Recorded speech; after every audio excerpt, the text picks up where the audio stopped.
హత్య చేయాలంటే చాలా ధైర్యం ఉండాలి. అలాంటిది ఒక వ్యక్తి ఒక ఫ్యామిలీని నరికేద్దామనే థాట్కి వచ్చాడంటే అది ఎంత భయంకరమైన విషయం. పక్క పక్కన ఉన్న ఇల్లు ఒకే ఊర్లో నివసిస్తున్నారు.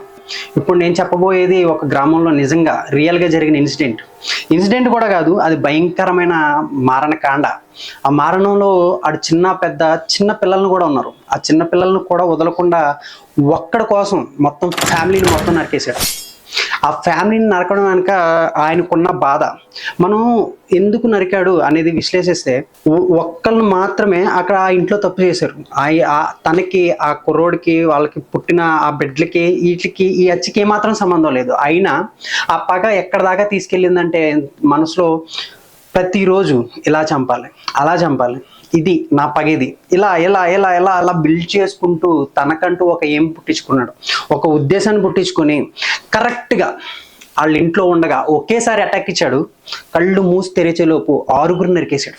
యా, మీరు వింటుంది నిజమే.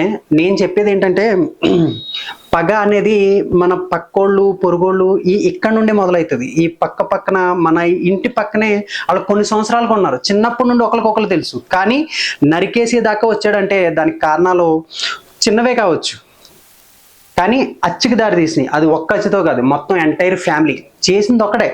దాంట్లో అల్లరితనం అనుకోవచ్చు, అది ప్రేమ అనుకోవచ్చు, ఇంకేమని అనుకోవచ్చు. ఆ స్టోరీలోకి వస్తే ఒక తండ్రి వాళ్ళ కూతుర్ని నిస్సహాయత స్థితిలో చూడలేకపోయాడు. ఒక అబ్బాయి తన వెనక పడుతున్నాడు, ప్రపోజ్ చేశాడు, నచ్చావని చెప్పాడు. ఆ అమ్మాయి తన ఉద్దేశం చెప్పింది, నాకు నచ్చలేదు ఆర్ సంథింగ్, నాకు ఇంట్లో పెళ్లి చూస్తున్నారు ఉంటాయి కదా, వాళ్ళ ఫ్రీడమ్ వాళ్ళకు ఉంటుంది. వాళ్ళకి నచ్చిన వాళ్ళ మీద తను ఇంప్రెస్ చేసే అభిప్రాయం ఆ పిల్లకి ఉంటుంది. ఈ అబ్బాయి ఎట్లా అప్రోచ్ అయ్యాడో తెలియదు. ఆ లవ్ చేశాడా తను ఇసుకించాడా అనేది సెకండరీ. కానీ ఈ విషయం తండ్రికి తెలిసింది. తండ్రికి తెలిసిన తర్వాత మినిమం అడగడం ధర్మం. వాళ్ళ పెద్ద కుటుంబం అయినా సరే ఆగల. ఇంటికి వెళ్ళి మీ అబ్బాయి ఇట్లా చేస్తున్నాడో, అవును మీరు ఏదో సినిమాలాగా అనిపిస్తుంది కదా, కానీ ఖచ్చితంగా కాదు. నేను ఇదంతా ఆలోచించినప్పుడు ఒక నారప్ప మూవీ గుర్తొచ్చింది. ఎలాంటి బయట జరగలేదు లైట్లే అనుకున్నా, కానీ ఎగ్జాక్ట్ ఒకే ఇంట్లోకి దూరి ఆవేశంతో కత్తి పట్టుకొని కళ్ళు మూసి తెరిచేలోపు ఆపకుండా 6 నరికేయడం, అది కూడా ఎంతెంత పిల్లల్ని 9-10 సంవత్సరాల పిల్లల్ని ఆపకుండా నరకడం అనేది మనం ఊహించుకోలేం. ఆ సీన్కి ఆ గ్రామం మొత్తం ఉలిక్కిపడింది. ఇది ఆ రాష్ట్రం కూడా సెన్సేషన్ అయింది. పైగా ఆ నరికిన వ్యక్తికి ఏమాత్రం భయం లేదు. 2 తలకాయలు తీసుకొచ్చి బయట కూర్చొని ఇది నేను చేశా, ఎందుకు చేశానో రీజన్ ఉంది. పోలీసులకి చెప్పా పట్టించుకోవాలా, వీళ్ళ పెద్దోళ్ళు డబ్బులు ఉన్నాయి, ఏం చేసినా సెలమని అవుతుందని వీళ్ళు అనుకుంటున్నారు. కానీ ఒక మనిషి లోపల పెట్టుకుంటాడు అబ్బా, ఆ బాధ అంతా పెట్టుకున్నాడు. నా కూతురు కోసం నేను చదువునిచ్చా, అందాన్ని ఇచ్చా, తనకు కావాలంటే డబ్బులు ఇచ్చా, ఏమన్నా చేయడం, వాళ్ళ కూతురు కోసమే నేను బ్రతుకున్నానని ఆలోచించుకున్నాడు.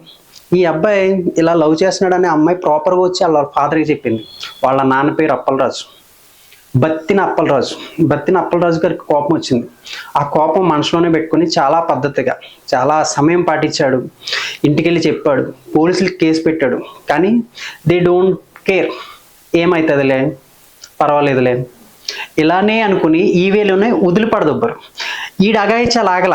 అమ్మాయికి ఇష్టం లేదంటే తను ఆగాల్సిన బాధ్యత ఉంది. ఐ మీన్ తనకి చెప్పే స్వాతంత్రం ఎట్లా ఉందో తను కూడా ఆగాలి. కానీ ఆగకుండా తను మళ్ళీ అదే వేధింపులు. ఈసారి లవ్ చేస్తున్నానని చెప్పాడు. మేబీ ఆ అమ్మాయి అందంగా ఉందో వాట్ ఎవర్, వీడికి ఏం నచ్చిందో తెలియదు. ఆ గ్రామస్తులు కూడా చెప్పారు, వాళ్ళ అమ్మ కూడా చెప్పింది, అరే ఆ అమ్మాయి మనకు కరెక్ట్ కాదు, నువ్వు ఉండొద్దు, వాట్ ఎవర్, ఏదో జరిగింది, గొడవ జరిగింది, వాళ్ళ నాన్నకి సర్ది చెప్పేసాం, ఇక మీదట అమ్మాయి వెనకాల పడొద్దు, ఆ అమ్మాయికి సంబంధాలు వస్తున్నాయని కూడా చెప్పాడు. కానీ ఆ కుర్రోడు డైరెక్ట్ ఇంటికి వెళ్ళి ఆ అమ్మాయిని మానభంగం చేశాడు. మానభంగం చేయడం ఆ పిల్లోడి దృష్టిలో ఏదో క్షణికావేశం అనుకుందాం, కానీ వాళ్ళ నాన్న ఒకటే పెట్టుకున్నాడు. వెళ్ళాడు పోలీస్ స్టేషన్ కంప్లైంట్ ఇచ్చాడు. తన బాధ అంతా ఏడుపు రూపంలో చెప్పాడు. నా కూతురికి ఎట్లా జరిగింది, ఎంతో చదివించాను, దాని జీవితం ఎట్లా నాశనం అయిందంటే పోలీసు వాళ్ళకి అవతల వాళ్ళు ఆ కుర్రోడు తరపు ఉన్న వాళ్ళు కొంత మనీ ఇచ్చి అడ్జస్ట్ చేసి ఆ కేసుని అట్లా కంప్లీట్ చేస్తారు. కానీ బాధ ఉంటుంది కదా, ఆ బాధ అనేది తట్టుకోలేకపోయాడు. ఇంటికి వచ్చాడు, ఆలోచించుకున్నాడు, ఏం చేద్దాం. నిద్రపోయినా ఒకే థాట్, పైకి లేస్తున్నా ఒకే థాట్, ఊళ్ళో వెళ్తున్నా ఒకే థాట్, ఆడు మీ ఇంటికి వచ్చాడు, మీ అమ్మాయిని మానభంగం చేశాడు, ఐ మీన్ రేప్ చేశాడు, మీ అమ్మాయిని వాళ్ళ అమ్మాయి పేరు చెప్తుంటే వీడి పేరు చెప్తున్నారు. తట్టుకోలేకపోయాడు. ఏం చేద్దాం, అమ్మాయికి మంచి భవిష్యత్తు ఇద్దాం అనుకున్నాడు.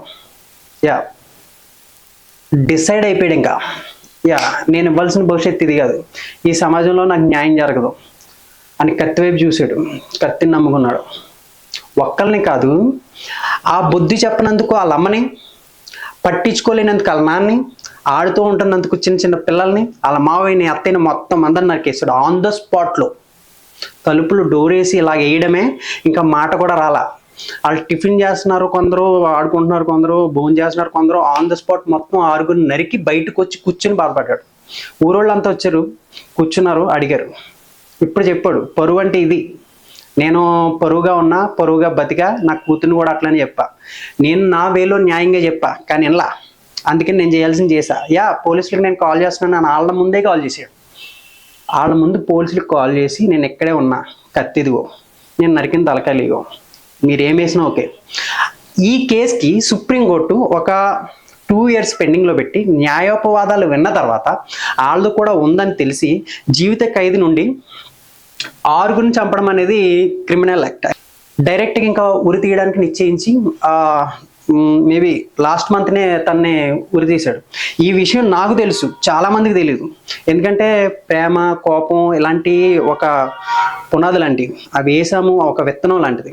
అది వేసాము అంటే అలా చెట్టు అలా ఎదుగుతూనే ఉంటుంది. మీ పిల్లలకి ప్రేమ చెప్పండి, కూల్గా ఎవరినన్నా లవ్ చేసేటప్పుడు కానీ, దారి తప్పుతున్నప్పుడు కానీ మీ వేలో చెప్పండి. లైట్లే, ఏం కాదులే అని ఊరుకుంటే మొత్తం ఫ్యామిలీ పోయే పరిస్థితి దాకా వెళ్ళిపోతారు. ఎందుకంటే ఈ రోజుల్లో సామాన్యులు ఎవరు లేరు, రిచ్ పూరు ఇలాంటి అస్సలు లేవు. కోపం వచ్చిందా వేసేయడమే. మీరు మంచిగా ఉంటే అంతే మంచి తిరిగి వస్తుంది. మీ పిల్లలకు కూడా నేర్పండి. ఇది నాకు తెలిసి నేను బాధపడిన విషయం. ఇది మీతో షేర్ చేసుకోవాలని ఎంత ఖండితంగా చెప్తున్నాను. ఇలాంటి మరెన్నో ఫెయిర్ అండ్ బోల్డ్ కంటెంట్స్తో మీ ముందుకు వస్తాను. ఇలాంటివి మరిన్ని జరగకుండా సమాజంలో ఆపడం కోసం మీ వంతు చేయొతునివ్వండి. మీ బాధ్యతగా ఛానల్ని సబ్స్క్రైబ్ చేసుకోండి. బెల్ ఐకాన్ అండ్ సబ్స్క్రిప్షన్ చేసుకోవాల్సిన బాధ్యత మీదే. మరింత మందికి షేర్ చేసి అవగాహన కల్పించండి.